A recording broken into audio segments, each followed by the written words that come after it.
Movie ஜானர்ஸ்ல sci-fi movie genre எத்தனை பேருக்கு பிடிக்கும்? எனக்கு அந்த ஜானர் ரொம்பவே பிடிக்கும். சயின்ஸோட கொஞ்சம் ஃபிக்ஷனையும் சேர்த்து எடுக்கப்படுறதுதான் sci-fi ஜானர்ஸ். சில சமயங்கள்ல அது வெறும் ஃபிக்ஷனா மட்டும் இல்லாம உண்மையா மாறதுக்கும் வாய்ப்பு இருக்கு, அப்படி மாறியும் இருக்கு. அந்த மாதிரி sci-fi மூவிஸ்ல சொல்லப்பட்ட சில விஷயங்கள் இப்ப கரண்ட்ல உண்மையா மாறினதை பத்தி தான் பார்க்க போறோம். இதுல மொத்தம் 7 படம் பார்க்க போறோம். வீடியோக்குள்ள போறதுக்கு முன்னாடி இந்த சேனலை இப்போ வரைக்கும் நீங்க சப்ஸ்கிரைப் பண்ணல அப்படின்னா தயவு செஞ்சு சப்ஸ்கிரைப் பண்ணிக்கோங்க. ஏன்னா நம்ம சேனல்ல பாக்குற 100 பேர்ல 90 பேர் சப்ஸ்கிரைப் பண்ணாம தான் பாக்குறாங்க.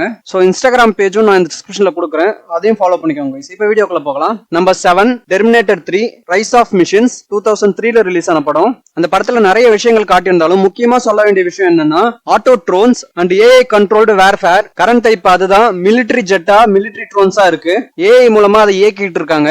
கிட்டத்தட்ட அது உண்மையாயிடுச்சு. 6th பிளேஸ் தி நெட் 1995ல வந்த படம். சாண்ட்ரா புல்லோக்கோட ஐடென்டிட்டி ஆன்லைன்ல இருந்து டெலீட் பண்ணிடுவாங்க. அந்த படம் அந்த டைம்ல இன்டர்நெட்லாம் ரொம்பவே புதுசு, அதை பத்தி பெருசா யாருக்குமே தெரியாது.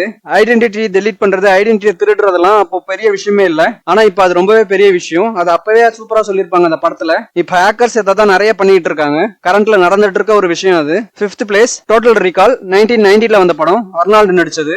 இந்த படத்துல ஒரு ரோபோட் வந்து டாக்ஸி டிரைவரா வேலை பார்க்கும். இப்ப நம்ம அதை செல்ஃப் டிரைவிங் கார்ஸா மாத்திருக்கோம். ரோபோ டாக்ஸி டிரைவர் நம்ம கிட்ட பேசிக்கிட்டே வண்டி ஓட்டும். ஆனா இப்ப நிகழ்காலத்துல செல்ஃப் டிரைவிங் கார்ஸ் இருக்கிறதுனால நம்ம கிட்ட பேசுறதுக்கு யாரும் இல்ல. அவ்வளவுதான் வித்தியாசம். 4th பிளேஸ் தி ட்ரூமன் ஷோ 1998ல வந்த படம். எனக்கு ரொம்பவே பிடிச்ச படம். ஒரு ஃபேக்கா கிரியேட் பண்ணப்பட்ட வேர்ல்ட்ல ஜிம் கேரி மட்டும் நிஜமா வாழ்ந்துகிட்டு இருப்பாரு. ரொம்பவே சூப்பரான படம். அதை மில்லியன்ஸ் ஆஃப் மக்கள் வந்து பாத்துக்கிட்டு இருப்பாங்க. நிகழ்காலத்துல பொருந்துற மாதிரி இருக்கா? இப்ப இருக்கிற சோசியல் மீடியா தான். அந்த டைம்ல அதை டிவி ஷோவா பண்ணிருப்பாங்க. இப்ப நிகழ்காலத்துல அது சோசியல் மீடியாலயே நடக்குது.